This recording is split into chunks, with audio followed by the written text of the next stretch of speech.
From the Allyn Media Worldwide Headquarters Studios, high atop 2 Turtle Creek, this is Deconstructing Dallas. Greetings, everyone. It's your co-host, Ryan Trimble. Joining you today, again, from the Worldwide Headquarters here in Big D, alongside my friend, my colleague, and a man who is nostalgic about his favorite salad bar. He, of course, Shawn P. Williams. Shawn, good day, sir. Good day, Ryan Trimble. It was nice walking across the parking lot here at 2 Turtle Creek and making our way over to Tom Thumb. And while the salad bar was not in place and has not been in place throughout the pandemic, they have recreated some of our favorites. That's right. It is now a counter order. It is like a deli order. Deli style. And, for lunch, we have some great options over here. But I think you and I have always been partial to the Tom Thumb. Yes, you and me and my mother was always a big fan of the Tom Thumb salad bar. But it's not for everybody. It's not for everybody. But it works for us. It does. Don't let our fancy pictures fool you, and all the fancy trophies and awards fool you. We're just men of the people, Shawn. I had, it's like social media, right? It's not who wants to listen to a podcast with somebody telling them what they have for lunch. However, here we are. The baked chicken at Tom Thumb. The okra was all right. Get in on the fried okra. Yeah. Okay. Green corn was good. You got an extra drumstick. I did. The lady was nice enough to give me an extra drumstick. So, shout out to our friends at the Tom Thumb Deli. Tom Thumb Deli counter. Thanks for stopping by, I guess. So but now that we're back in the office more, we're having to think about lunch more and more options. Right. Unfortunately, one of our former sponsors of Deconstructing Dallas, Haystack, is no longer located here in the building. They have left the building. They have left the building. Literally. So, we have to have more options, and it's good to have Tom Thumb as an option. You bet. I am all in. But, while the salad bar may be a thing of the past, you know what else is a thing of the past, Shawn Williams? Tell me. The Texas A&M fighting Texas Aggies losing to Alabama. I was listening to last week's episode, or the last episode, with Dr. Eric Johnson, and it took me back to that moment on the elevator. Some guy kicking you in the shins about your Aggie polo. Yes, and I didn't even I was at a point where I didn't really have much of a comeback. Hey, where'd you get that? The bargain bin? Yeah. It was a tough week. He was letting you have it. It was a tough week. However, I had a friend say this to me. I hadn't thought about it like that, but the 2 wins, the 2 losses, would you trade the 2 losses that we had for the win against Alabama? And I would not. I think I'd rather have the Alabama win versus those 2 losses to Arkansas and Mississippi. I mean, you were going to lose to Arkansas at some point. You can't beat anybody a million times. You're a salty bunch this year. Unless it's like Vanderbilt or, no disrespect. Yes. But unless it's like Vanderbilt, maybe Rice, whoever those teams are, you can't beat them all. You lay off the feisty Nightbirds, Shawn. Just saying.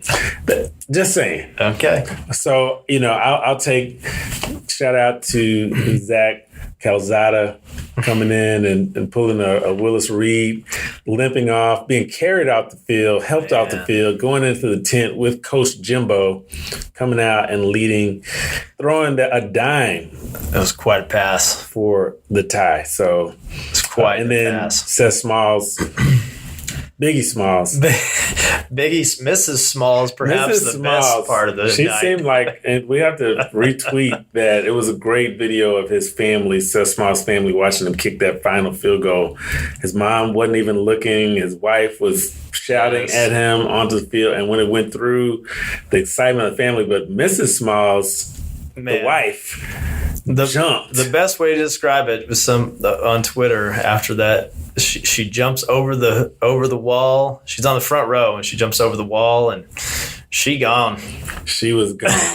She was out. Pretty funny. She was out. But good for them. Good for you, Shawn Williams. Yeah, I think I have to call up our colleague Kristen and see Kristen Welsh and see if she wants to put some sort of wager on the game this week. Wager on with the Missouri, game. See how she's feeling about that. Yes, our Mizzou journalism grad colleague Kristen Welsh, the great Kristen Welsh. So yeah, man. Exciting episode today, though. And we say exciting episodes, but fortunately, I think we are getting exciting episodes, and not just an exciting episode, but an exciting human being that we're talking to. I had an energy drink today, Shawn, and it was C4 or something. And this episode feels like a can of C4. I mean, it is an energy drink for your ears. Well, our next guest that we're going to be speaking with is Dallas Police Chief Eddie Garcia, and it seems like he's had a C4 all day, every day. Man, he was so fired up. We're really grateful to the chief for coming on. He had been out at the fair, noshing on a corn dog, came rushing in. I've never seen somebody so fired up to eat a corn dog. I know. It was great. He is in. He loves this city, and he's got a great vision for the future of our city, and really excited to share this with our listeners. The cool thing about this episode is, we've done a lot of these virtually, and we've gotten really accustomed to and like the sound of kind of our audio only format.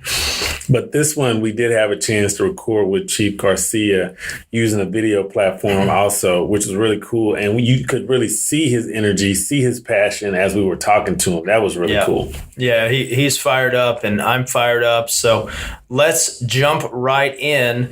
This is Deconstructing Dallas. Ryan Trimble, Shawn Williams. We'll be right back.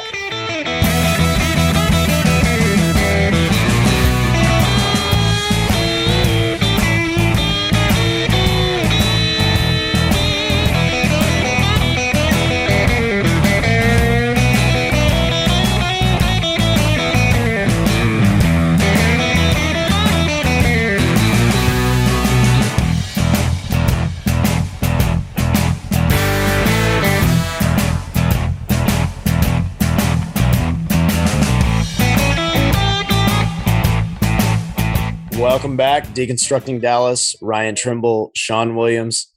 Shawn, super fired up today to be joined by the 30th police chief in the history of the city of Dallas, the 140-year history of the department. He, of course, the first Latino to serve in this role. He is Chief Eddie Garcia. Chief, welcome to the show. Hey, thank you. Thanks for having me. Glad to be here. You're welcome. You're welcome. Well, you've been on the job. You just came on the job in 2021, and we're excited to catch up with you now. So tell us a little bit about yourself and tell our audience, what makes you tick.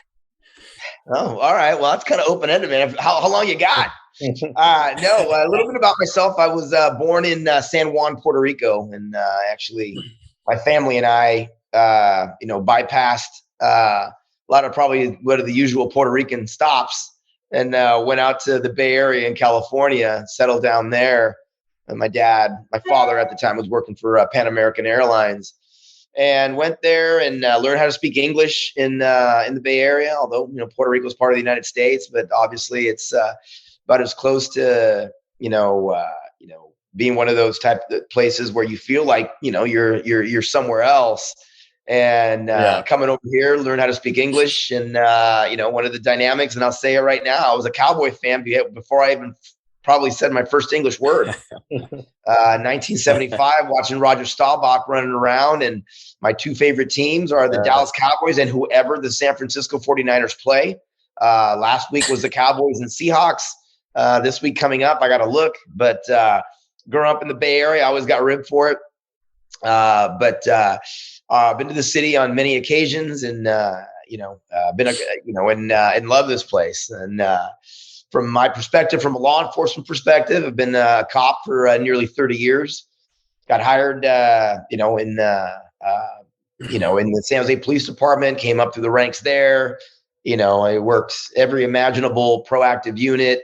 Worked narcotics enforcement. I was on the SWAT team. I was a homicide investigator. I worked vice. I was a criminal special investigations lieutenant. I commanded the Bureau of Investigations and worked all those units. I was a homicide investigator. And I also worked community services. I was the executive assistant chief in San Jose for 3 years before being the chief of police there for nearly 5. And, I didn't feel like when it was time to retire from there, I just simply didn't feel that I was ready to hang them up yet. And so what's something most people don't know, I was actually hired on the same day that I'm so grateful for City Manager Broadnex to offer me the job here. On that same day, I actually had another job offer to a very small city in Northern California. The decision was easy. I took the road less traveled, I guess. I'll say this, I probably could have done the job in that city from Dallas. Certainly the issues that I've had in Dallas, most cities could not compare to in a while. But there's not a major city chief in America that doesn't know the issues that they're getting into. This is a destination spot. This is a place that I've wanted to be for a very long time. And so when the opportunity came up, I jumped for it. I'm a high energy guy. I'm not a stay in the office kind of chief. Actually just went to my first of many visits to the state fair earlier today. I love this town, fall in love with the city, fall in love with this police department, fall in love with the great state of Texas. I'm appreciative to how this community, business community, electeds, in our neighborhoods truly support law enforcement and are not afraid to say it, which that may seem not a big deal to those that are from this state. But I can tell you, being from California, that doesn't happen all the time. The support that law enforcement gets, although held accountable, and we should be, really is second to none. I've been now in 2 states, 2 major police departments, in 2 major cities in America. And this place is just, although I will always be appreciative to the rank and file in San Jose, the San Jose PD, that there is no way I could have gotten this job without them. I love my new home. I love this department. And I'm looking forward to really working hard for the residents of the city of Dallas. Chief, you mentioned high energy. I've seen you as a high energy guy on this job. And so, I wonder, you talked a little bit about your background, but where does that come from? Where does that drive come from? Like, how'd you get that? Man, I don't know, man. I tell you, I'm appreciative of everything I got, right? I mean, I'll be honest with you. I'll say it. And I'll tell you with the story and why I'm so appreciative. And I don't like to put my money in a mattress. And so, when we had gotten here from Puerto Rico, my sister and I were in school and we didn't really know how to speak English all that great. And my mom, who I'm bringing my mom out here to Texas here in the next couple of months, loves telling the story. And she still has the same thick Puerto Rican accent today that she had in the mid to late 70s. And she went up to a teacher one day and asked the teacher how my sister and I were doing in school. And the teacher says to her, well, they'll never be at the top of their class, but they'll be okay.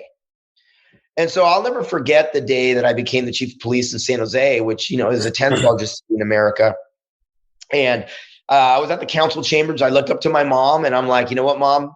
I think we made it to the top of the class. And so now I have this unbelievable opportunity to now be in a place that I've always wanted to be in, and, another large city in Dallas. And I'm just appreciative, man. I was a kid that came over from Puerto Rico that didn't know how to speak English. And now I'm leading my second large department in the nation. I'm just extremely appreciative of it. I don't believe anything comes for free. I think you have to work hard for everything you got. And when people ask me, what success looked like to me, is like, I just can't sit in an office and expect that to happen. And then finally, I love my job.